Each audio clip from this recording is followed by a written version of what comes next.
তিনটে অভ্যাস যদি কারোর মধ্যে থাকে ও ব্যক্তির জাহান্নাম নিশ্চিত, গ্যারান্টেড জাহান্নামে। তিনটা অভ্যাস যদি কোনো মানুষের মধ্যে থাকে ও ব্যক্তির জাহান্নাম গ্যারান্টেড, ও জাহান্নামে যাবে কনফার্ম, এক বিনা হিসাবে জাহান্নাম, জান্নাতে না।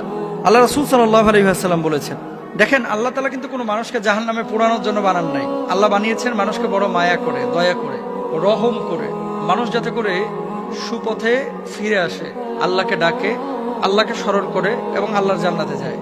কোনো মানুষকে আল্লাহ তাআলা ইচ্ছাকৃতভাবে জাহান্নামে জ্বালাবেন না, এটা আল্লাহ তাআলার বৈশিষ্ট্য না। আল্লাহ সুবহানাহু ওয়া তাআলার সিফাতের মধ্যেও এটা পড়ে না। আল্লাহ গাফফার, আল্লাহ রহমান, আল্লাহ রহিম। কিন্তু এমন কিছু কাজ আছে যে কাজগুলোকে আল্লাহ অত্যন্ত অপছন্দ করেন, নবী অপছন্দ করেন, কিন্তু এই কাজগুলো মানুষ অহরহ করছে। এই কাজগুলো করার কারণে মানুষ নিজের আশ্রয়স্থলটাকে জাহান্নামে বানিয়ে নিচ্ছে। তারা কারা?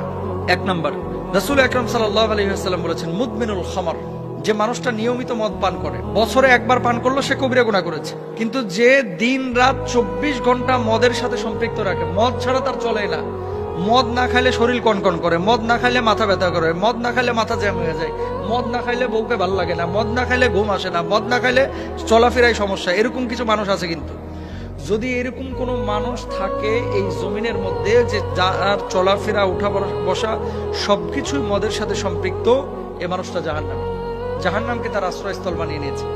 রাসূল আকরাম সাল্লাল্লাহু আলাইহি ওয়াসাল্লাম বলছেন, মদ পানকারী ব্যক্তির 40 দিনের নামাজ কবুল হয় না। সে তওবা করলে তবে আল্লাহ তাআলা তার তওবা কবুল করেন। যদি সে আবার মদ পান করে তাহলে আল্লাহ তাআলা তার 40 দিনের আবার নামাজ কবুল করেন না।